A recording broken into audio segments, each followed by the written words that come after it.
코로나19 국내 확진자가 어제 599명 추가되면서 질병관리본부가 공식 집계한 확진자 수는 4,335명으로 늘었습니다. 대구에서는 70대 여성 2명이 목숨을 잃은 뒤에 밤사이 사후 확진 판정을 받았습니다. 현재까지 누적 사망자는 28명으로 증가했습니다.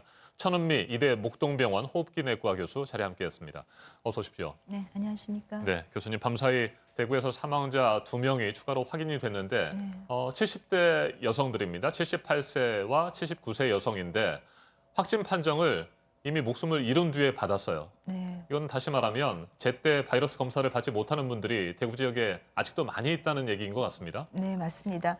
우선은 이제 신천지 위주로, 신도들 위주로 검사를 하고 있고, 그러다 보니까 이제 그동안 한 달 이상 많이 퍼진 거죠. 대구 지역 전반에, 전국적으로 다 제 생각에는 퍼졌을 거라고 생각하지만, 대구 지역에 많이 퍼져 있는 분들이 이제 중증 환자, 고령자 같은 경우는 이게 감염이 되면 증상이 발현되고 나빠지는 시간이 매우 짧습니다. 그러다 보니까 검사도 못 받고 검사를 받지 못한 상태, 치료를 못 받은 상태에서 사후에 진단이 되는 경우가 지금 자꾸 발생을 하고 있다고 생각합니다. 네.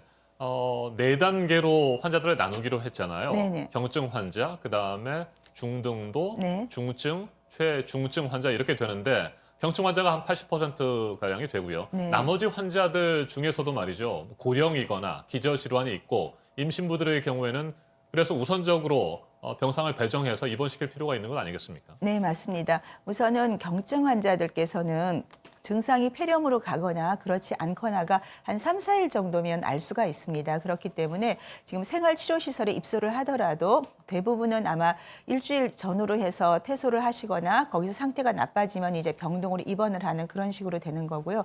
하지만 우리가 65세 이상이거나 기저질환이 있는 분들께서는 이 확진자가 되면 증상 발현 유무와 상관없이 병동에는 최소한 입원을 하셔야지만 그 상태에서 체중증이나 중증으로 가는 거를 최대한 막을 수가 있습니다. 네. 국내에서 발생하는 바이러스 감염병을 보면 중국하고 비교했을 때 좀 차이가 있는 것 같아요. 국내의 네. 경우에 20대, 30대 젊은 네. 층의 발병이 꽤 많고요.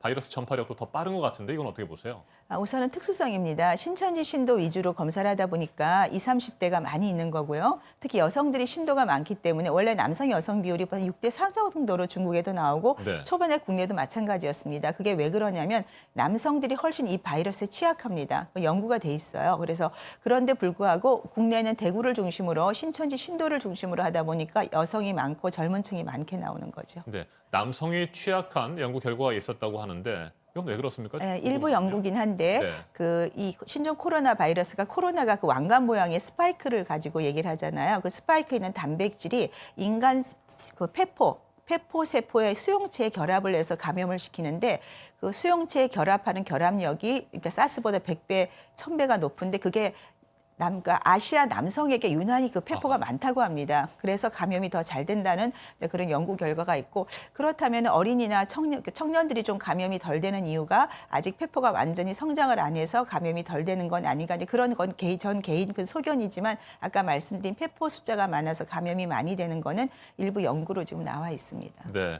영유아는 물론이고요. 미성년자, 초등학생들의 감염도 잇따르고 있습니다. 그래서 교육부가 유치원과 초중고등학교의 개학을 2주 더 연기했는데 학교에서 발생할 수 있는 그런 집단 감염은 막을 수 있겠죠? 네, 아무래도 연기를 하기 때문에 아이들이 모였을 때 아이들은 사실은 이 어떤 지역사회 감염에 대한 그런 게 없죠. 없다 보니까 많이 전파를 시킬 수 있기 때문에 지금 교육적인 문제는 조금 있겠지만 이런 위급 상황에서는 개학을 연기한 거는 나쁜 결정은 아니었다고 생각합니다. 네, 병상 부족 문제 대구 지역에서 여전히 심각한 상황인 것 같고요. 생활치료센터를 운영해서 경증 환자들을 그쪽에서 치료하도록 하지 않았습니까? 네. 병상 부족 문제는 시간이 지나면서 점차 해결될 수 있을 것으로 보세요?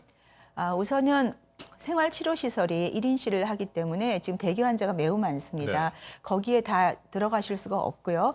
우선은 거기 가신 분들도 증상이 완전히 없어질 때까지 계시는 것이 아니라 한 4, 5일 이내에 증상이 좋아지면 이제 집으로 가서 자가격리를 하시고 그 다음 환자들이 이제 생활치료시설 입소하고 거기에서 증상이 나빠지면 병동으로 이런 식으로 순환 체제를 하셔야지만 이게 그러니까 유지가 될 수가 있어요. 그러니까 입소한다고 바이러스가 없어질 때까지 뭐 2, 3주를 거기에 계실 이유는 없거든요.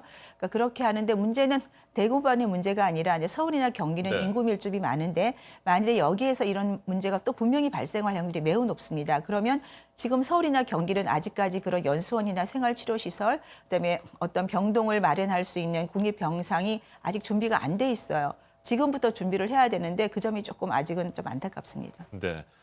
말씀하신 대로 대구 경북 지역뿐만이 아니고요. 서울, 경기, 인천 지역의 감염자도 뭐 계속해서 증가를 하고 있는 상태입니다. 네.